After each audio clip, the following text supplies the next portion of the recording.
தூக்கினீர், கருவியாக பயன்படுத்தி வருகிறீர். கருவியாள நேரமெல்லாம் தூக்கினீர், கருவியாக பயன்படுத்தி வருகிறீர்.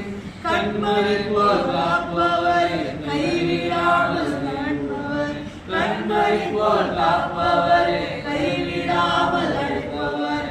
நன்றி நன்றி நன்றி என்று துதிக்கிறோம்.